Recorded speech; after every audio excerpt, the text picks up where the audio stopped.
Okay, welcome everybody to the CitySprouts Teacher Forum.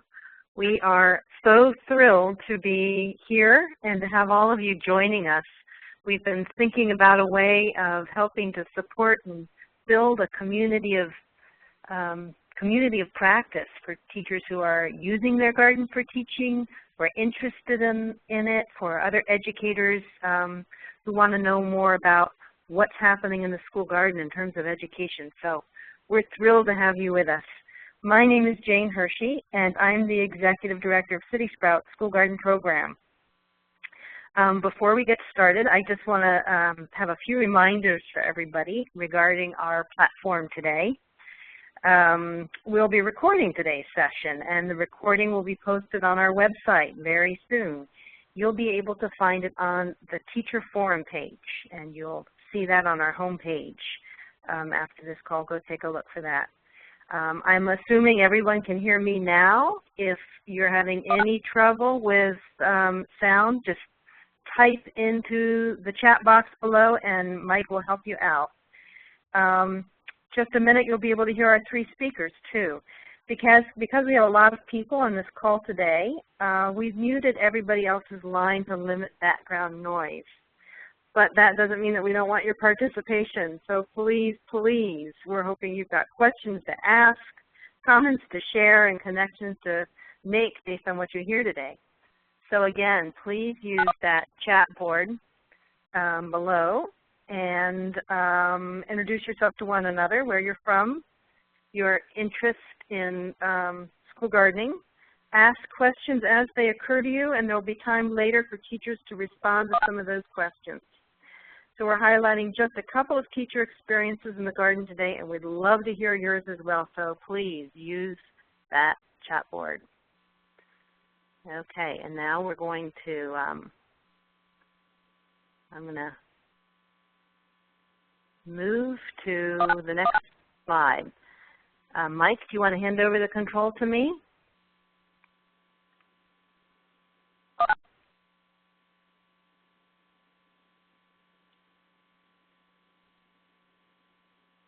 Okay, here we go. So here I am, see my face now, Jane Hershey. As I said, I'm the founding director of CitySprouts. We're a school garden program in Cambridge and Boston. We've been working with Cambridge Public Schools since 2001 and added Boston Public Schools 2 years ago. And our vision is to build schools' capacity to integrate edible gardens as an instructional resource for teachers, and also, of course, to connect young people to nature right where they live in the cities and to their food systems. This fall, we're launching this Teacher Forum, and we've got 5 sessions planned for this fall in which teachers are going to share their lessons and practices with you. And we hope that these lessons, these presentations will really spark ideas, conversation, and most of all, more garden-based learning. I'd like to introduce you all to Pat Beggy, who's principal at the Morris Elementary School in Cambridge, longtime school garden advocate, and she's got just a few words for you before we hear from our teachers. Here you go, Pat. Thank you, Jane, and welcome everyone.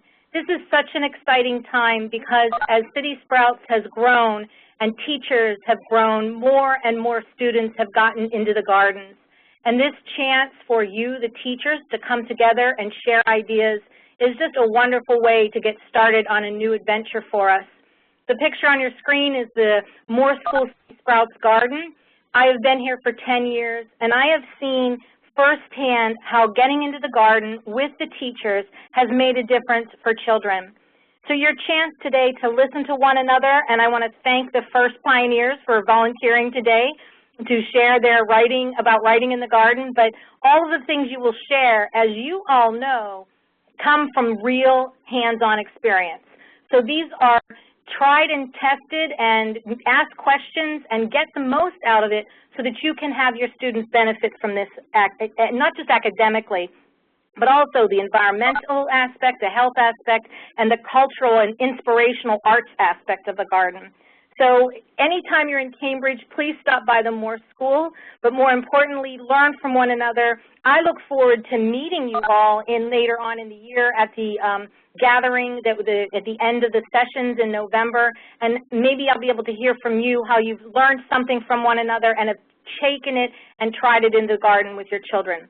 So thank you so much, because from the administration side, what you do matters, and you're the ones that inspire these children. And when parents see their children inspired, they will become more involved in schools too.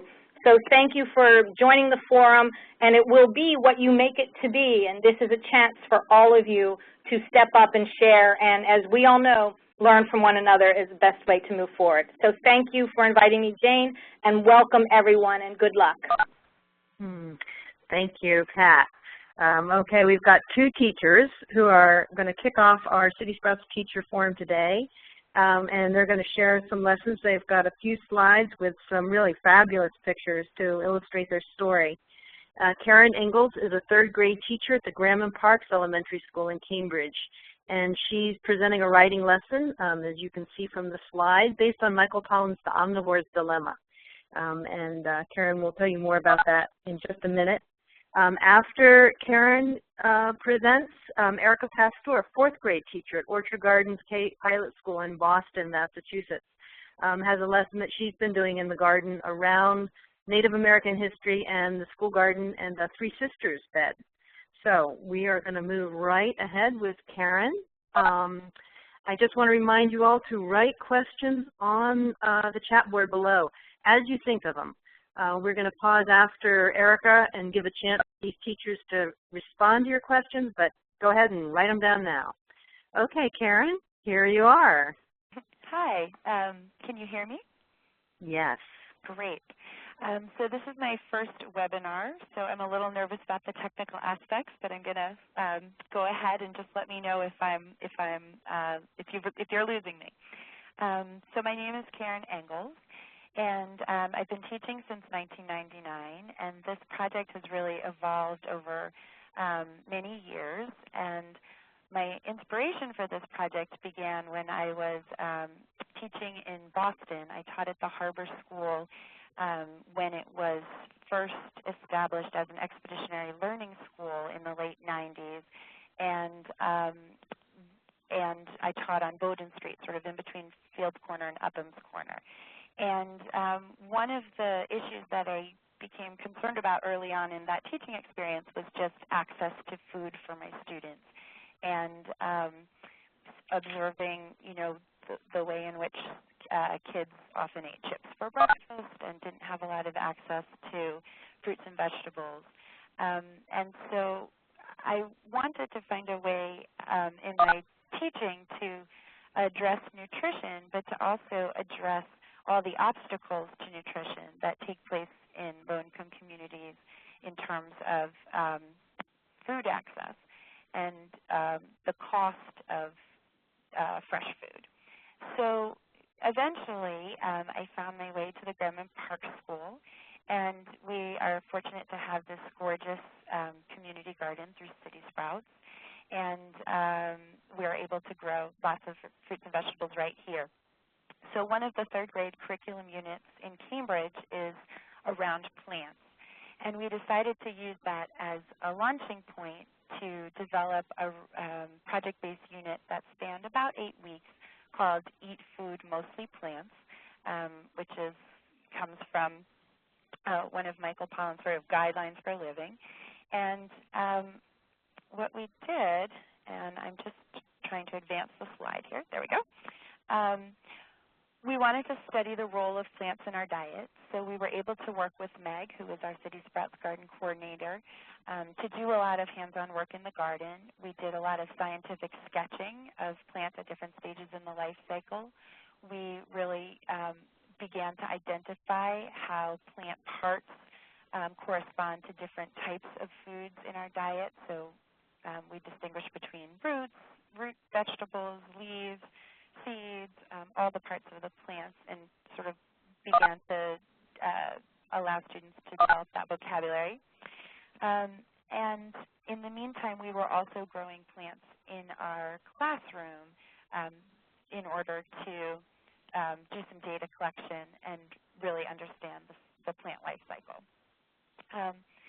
Then we began to do some field work, and what we did is we went to Shaw's Supermarket, which is local, and we started to explore the concept of food value. So we talked about all the meanings of the word value and how oftentimes we think of value as synonymous with price, but that we wanted to look at value in a broader way and think about value in terms of not only price, but also the value to our health, the value to the environment, the value to a community when local food is grown. And so we went to Shaw's and we started gathering data about the cost of different snack items, the calories, the fat content, the nutritional value, the vitamins. We thought about how those food products were developed in factories, and also about the transportation of food products from far away, through trucking routes and so forth. And then we went to one of the farmers markets, which is in Central Square, and we thought about those same questions when we looked at fresh fruits and vegetables. We also convened an expert panel, so we were able to gather a farmer, a chef who features local food in his restaurant, some food activists, and just allow students to ask questions and learn from experts in the field. And what we eventually did was developed a food guide which had information about the importance of eating locally and seasonally, and then that had descriptions of specific plants that are grown in our region, which are great for our diet. So this is a little example on your slide of just a diagram of pea pods. And I'm going to advance to the next slide, and you can see a sample article that was written about the value of food as sort of an introduction to the food guide. I'm going to give you a minute to maybe look at that article rather than reading it to you.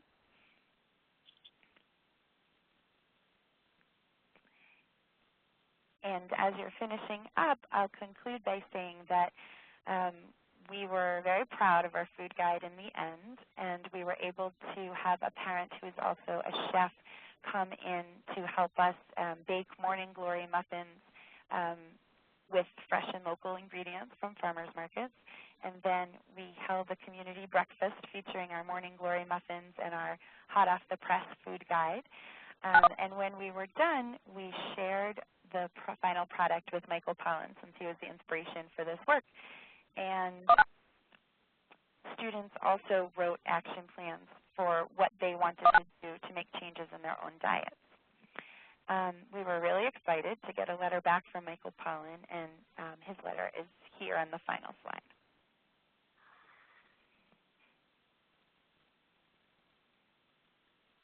Oh, that's really, that's amazing, Karen. Thank you so much. That's really, really inspirational. And I know a lot of teachers think hard about how to integrate that food education with all the things that you have to teach in the core subjects. So this is a really nice example of bringing in really engaging food education to writing and researching and communication skills. That's really marvelous. Thank you. So a lot of people have joined the conversation since I started talking at 3:30, and I just want to remind you who've been on and let newcomers know that this is recorded, and you'll be able to go back and see an archive of this, of what you missed, and it will be posted on our website.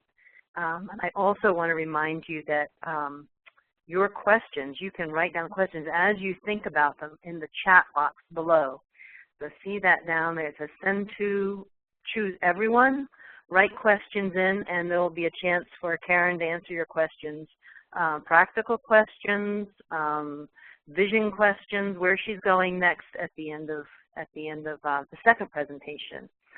And now I'd like to introduce our second presenter today, Erica Pastor from the Orchard Garden School in Boston, and she works with fourth graders. So welcome, Erica. Please tell us about your garden-based lesson. Okay, thank you.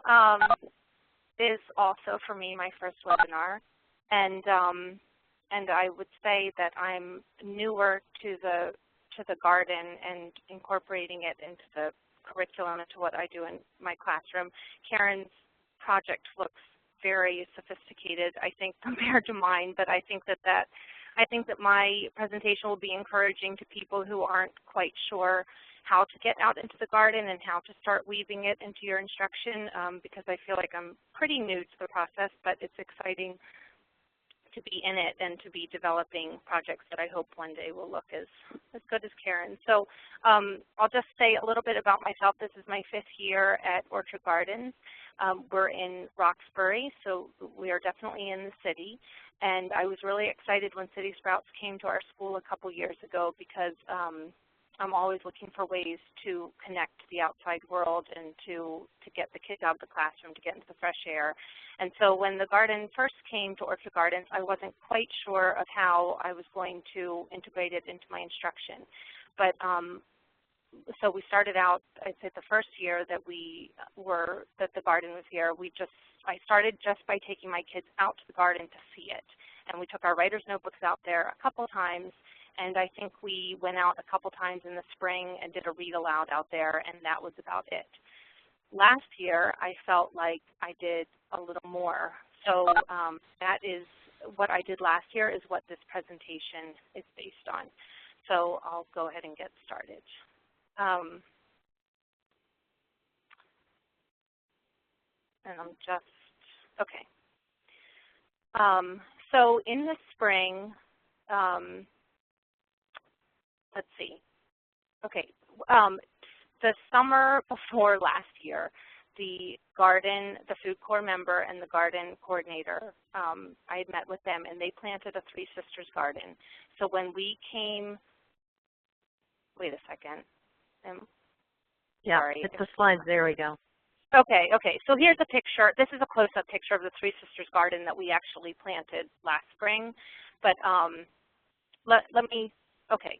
So the Three Sisters garden had been planted, and what we did last fall is we wanted to use the garden to see what the Three Sisters garden looks like because we were starting an informational unit on Native Americans, and we started out by looking at Native Americans in the Northeast, specifically the Wampanoag. We wanted to learn the parts of the corn, bean, and squash plants and understand the value of planting corn, beans, and squash together. And we wanted to also have the experience of grinding the corn into cornmeal because we were studying about the Wampanoag using the corn and grinding it into cornmeal, and also other Native American tribes across the United States doing the same thing. And essentially, I just wanted them to have some background knowledge on key Native American crops. I have a lot of, I meant to tell you the demographics of our school is 65% Hispanic and 35% African American. And my students don't come with a lot of background knowledge on Native Americans. So just being able to go out into the garden and to see what a Three Sisters garden looks like and to be able to touch it and smell it and taste it is huge. So that's what we use the garden for. The preparation, as I said, we met with the garden coordinator and before they planted the garden. And then we also met to plan our session out in the garden. Before we went out to the garden to do this activity, we read the Three Sisters Garden folktale. We made sure that the students were divided up into 3 groups, and we had corn cakes made. The materials are quite easy. We have a Three Sisters Garden folktale. The CitySprouts, the garden coordinator and the food corps member provided the corn grinder.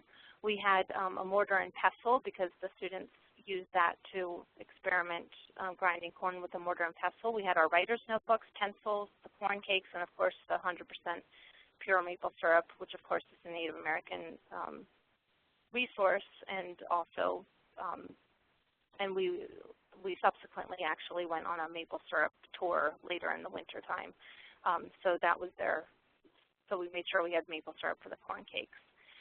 When we went out to the garden on this particular day, because as I say, this project is not as sophisticated as Karen's. We went out and did most of our work on just in one session. So at that one session, we had 3 stations. In the first station, the kids were actually grinding corn, and at first they tried grinding it with a mortar and pestle. They tried grinding it with a couple of rocks, the way that Native Americans did, and then they ground it with the corn grinder, and they were able to feel the cornmeal and see how the corn on the cob can go into the corn grinder and then be ground into cornmeal. At the second station, students were shown, and they drew the different parts of the corn, bean, and squash plants. So they were learning the different names of each plant and drawing it and labeling it. And then in the third station, they were sketching and recording their observations in the garden. So what we learned that day was mostly providing background knowledge to help us understand the importance of the corn, beans, and squash as the key crops, and also how corn can be ground into cornmeal to make the corn cakes and other foods. Something that we didn't talk about last year, but we've already started to talk about this year, is the nutritional benefits of the Three Sisters plants, and also how the 3 plants benefit each other in the soil. And then, of course, the significance of the Native Americans' contribution to the English settlers, teaching them how to grow these Three Sisters gardens. Other things that you could do that we've already, so as I say, so this year things are getting a lot better. I have the perspective, I have the vision, and we're working. We've already started sketching the Three Sisters garden, and I'm working closely with the art teacher. They're going to be doing still lifes of the Three Sisters garden and different things that they see in the garden, and they're going to paint it, and we're going to have those displayed at our Harvest Festival. So we're bringing in the art standards as well, working with the art teacher.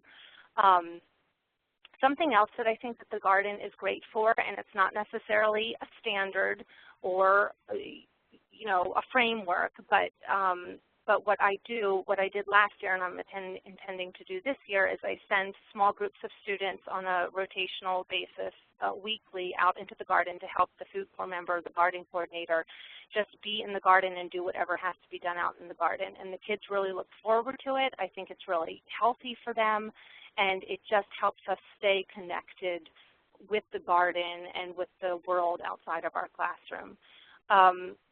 We've only been in school for 6 days, but we've already been out to the garden to write down our observations, which is such a wonderful strategy to use in our writer's notebooks. And once again in the spring, we'll plant seedlings in the classroom that we'll be able to transplant out into the garden. So last spring, we did plant the corn and the beans and the squash, and that's the Three Sisters garden that we have out in outside of our school today. So I hope that was straightforward and clear. And thank you very much for listening. Thank you so much, Erica. That's great. I love how you present this as a continuum, that you can really step into garden-based learning with sophisticated year-long projects like Karen described, but you can also kind of step in smaller ways and then build on that. It's really nice to see those two different kinds of range, 2 ends of the spectrum. So we've got some questions here, and I'm going to start with some simple practical questions. Karen, okay, you can tell that I am presenting from an urban center here. Major fire trucks going by. Karen, we have a question for you, a couple questions. One is, could you just describe how big your garden is, like physically at the Graham Parks? What's your garden space like? Yes, so the garden space at Graham Parks is in a courtyard, and it's pretty big. It's a really luxurious space. We have I would say maybe it's like 20 feet by 40 feet, or it's definitely big enough for there to be a wide variety of beds. We have vegetable beds. We have some just flowering beds. We have even some potted shrubs and things like that. So it's pretty big. My children attend the Cambridge Port School, which is also in Cambridge. They have a much smaller garden, but they're still doing a lot in a small space. Okay, we've got another question here. I think I'm going to combine two. So I'm imagining, Karen, that you've got some real variety in the kinds of skills and experience that your students bring to school and to this project. Can you tell us a little bit or give us an example of how you differentiated this project for different kinds of learners? Sure. Do you mean in terms of content knowledge, or do you mean in terms of the writing process? I'm not sure. Well, you can pick. I was thinking more of in terms of the writing process, but content knowledge sounds like an interesting answer too. Sure. Well, so I teach in a 3rd, 4th grade loop, and this is like the first big project that the kids embark on in their 2 years. And so it is a partner project, and so there's some scaffolding inherent to working with a partner. But it's really the topics, I think, that lend themselves to differentiation. And so for advanced learners, some of the topics were more sophisticated, sort of analysis of food systems and, a little bit more heavy on the research. And then for kids who were newer to research and writing, the process was really much simpler around, picking a fruit or a vegetable that's local and being able to, write some descriptive paragraphs and explain that plant's parts function and, a much sort of less complex task. But everyone had the same sense of equal contribution to the ultimate food guide. So the topics were differentiated, but the level of participation was equitable for everyone.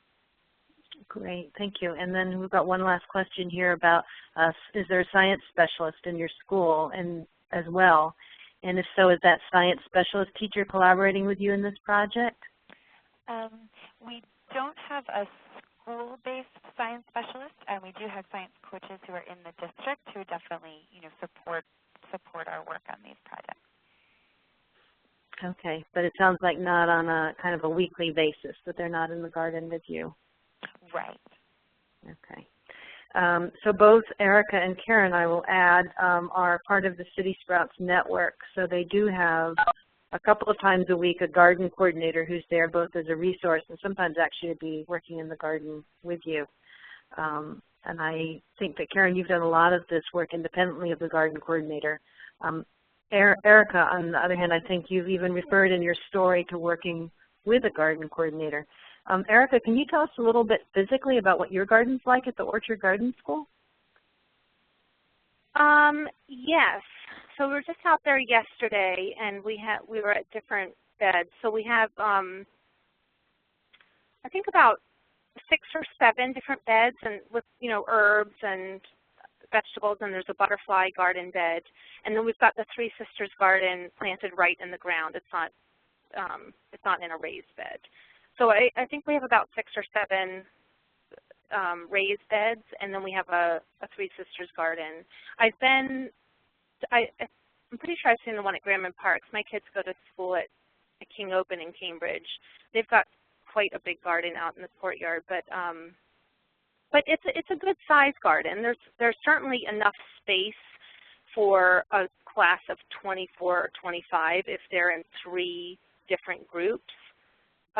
It's big enough so that we don't feel like we're on top of each other.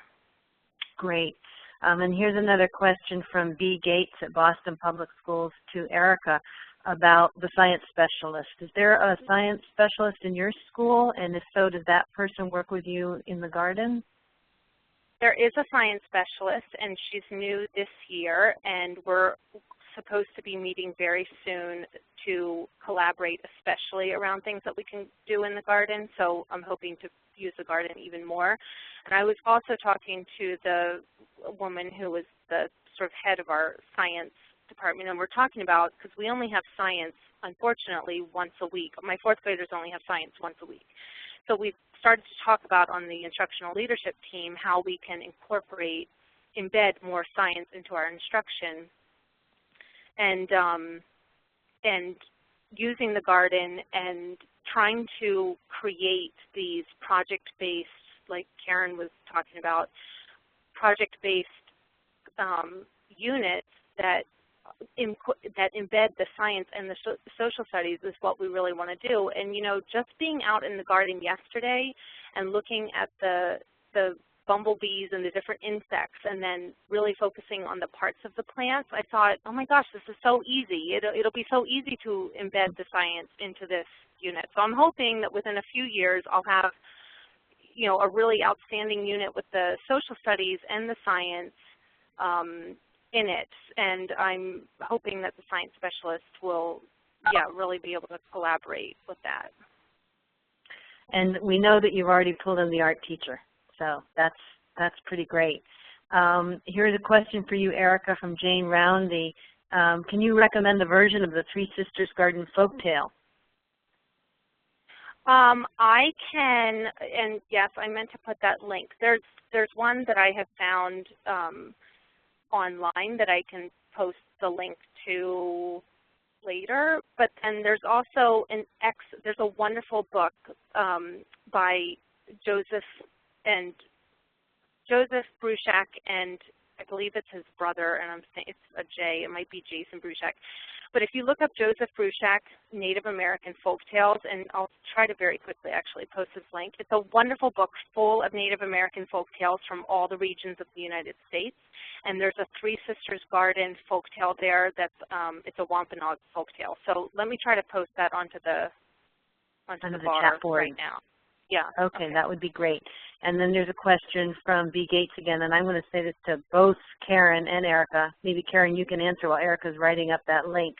Are you mandated to align with Common Core? And if so, do you develop your own curriculum, or are you using a district set curriculum?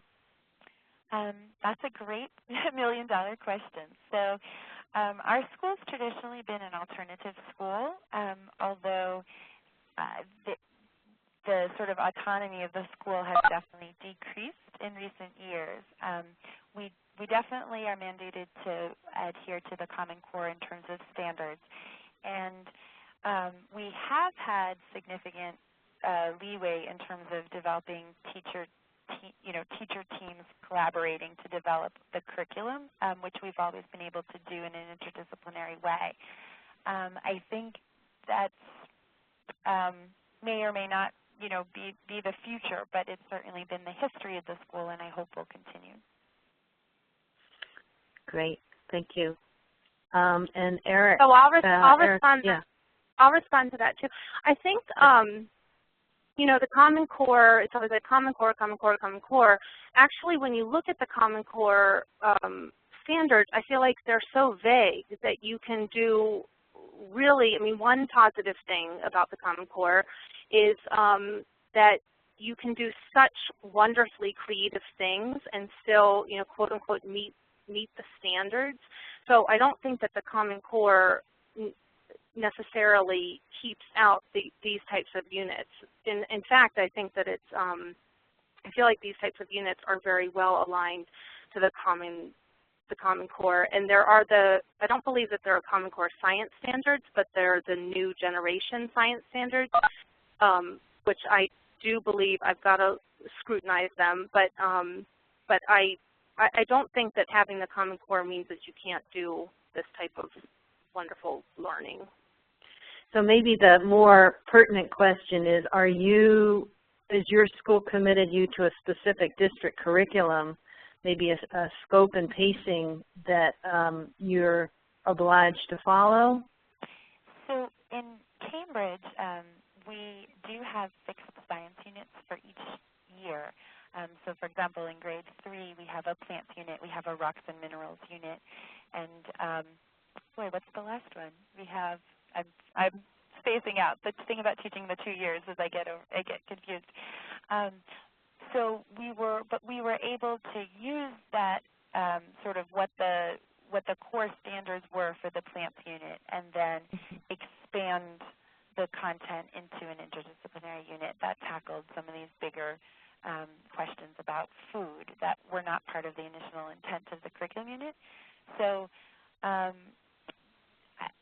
in terms of English language arts, although the district is moving towards more kind of consistency in terms of scope and sequence across the schools, we have had some autonomy previously in terms of being able to develop interdisciplinary projects that would meet English language arts standards while meeting science standards at the same time. And that's been really helpful to be able to do research in the content areas.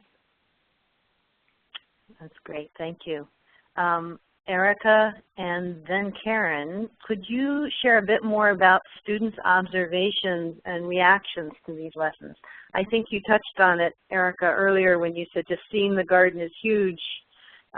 And I got the sense that your students weren't used to seeing gardens, and that may be true for you too, Karen. But could you each share an example of your students' reactions to these projects? Sure. Well, one student yesterday who lives in East Boston, Spanish-speaking, when we saw the Three Sisters garden, said, and I showed him how the bean plant was wrapping itself around the corn stalk. He said, "Oh, yes, this is what we have in our garden." But he said that their beans grow up around the tomato plants. So that's just one example of some really invaluable, because I think I have the tendency to sometimes think, oh, this is all new to them. But now I know that particular student does have a garden at home, and that just gives me one more window into his life outside of school. And then just the students' observations of, the worms and stopping, and then, we were able to come in and read a book, Wonderful Worms, and to learn all about the worms' important jobs in the soil. They're so fascinated with touching and seeing the bumblebees and the worms and all the different insects that are outside, and you never even know as a teacher what connection is going to be made and where it's going to go. And I think if you're open to that, then it could go in any direction. And also, kids who are typically behavior problems in the classroom all of a sudden become the most curious and the most interested students out in the garden, which also happens when we go to farm school in the wintertime. So it's amazing the transformation that happens when you step outside of the classroom. Thank you. I agree Karen. with Erica. Yeah, I absolutely agree. I think it really promotes engagement and enthusiasm. And I think that there were so many little ahas for kids, but even just bringing them to the farmer's market and having kids get really excited to taste, arugula or radishes or things that maybe weren't part of their palate previously was a lot of fun. And also, I think one of the takeaways for the kids was definitely just reading food labels and making that a part of their shopping. And so seeing kids, even because we do community snack, I remember there was a day when someone had brought in, Teddy Grahams or something typical for snack, and everyone was kind of looking at the package and counting the number of ingredients and thinking about, the health benefits of the Teddy Grahams. And I think it's the lessons have definitely stayed with the kids. It's still part of kind of our talk in the classroom now that we're together second year. Yeah, thank you. Thank you all so much for sharing these lessons and then being able to talk about them. That's really great. And I hope that some of our presenters today, I think we've answered most of the questions that I've seen up on the chat board. If you have more, please contact CitySprouts, and we'll ask Karen and Erica to be in touch with you to answer more specific questions and more general questions. But as I said, we are really working on trying to create a community of practice. So we hope these conversations continue. And Jane, if teachers are interested in any of the actual curriculum documents, I'm happy to share. So just put people in touch with me. Okay. Did you all hear that? Yes, and, Karen is willing to share. Yeah, I would be actually I'd like to have that, Karen. But yeah, and if anybody, feel free to. Jane, does everyone have our email addresses? Well, I think what we'll do, we have everyone's email addresses, and we can send this out afterwards. So I'm thrilled that you all are willing to share, and I'm pretty sure that there are going to be more questions coming after the end of this webinar. So we'll be sure that we connect people and that you'll be able to reach them. But thank you very much. So yeah, I'll be happy to any questions or even how to just get started. I think it's a little daunting, but it's easy if you just sort of take the first step. Okay, you all heard it from Erica. She said she can do it and you can do it too, so that's wonderful. I just want to point out a couple things that came up today are that, actually I'm going to move forward and then move back. We've got another session next Thursday. Please sign up again for that on September 18th on math. So math is the questions about scope and sequence and having to follow the curriculum that's been given to you in the time that it's given to you are pretty consistent for teachers in Cambridge and Boston and probably teachers calling in from anywhere. So I'm sure those questions will come up again. We've got 4 teachers presenting next week on using the garden for math, so I hope you'll join us for that. And then, and I think Rosalind O'Sullivan is on this call, but she will be featuring worms for younger kids, but certainly older grades. I know those students are interested in worms too on October 2nd. So stay tuned for those 2, if not for all 5. And then last, I just want to remind you all that at the end of the whole session on November 13th, we're going to have a party and you're all invited. Genzyme is going to host a reception for us on November 13th. You'll all get an invitation to come and you'll be able to meet each other in person. So you can get more questions answered and share more stories then. All right, so thank you all so much. Okay, Big thank you to Erica and Karen and Pat and to everybody who joined our Teacher Forum conversation. And we hope to see you again next Thursday and from then on. So thank you all and goodbye. Okay, thanks, Jane. Okay, bye. Bye.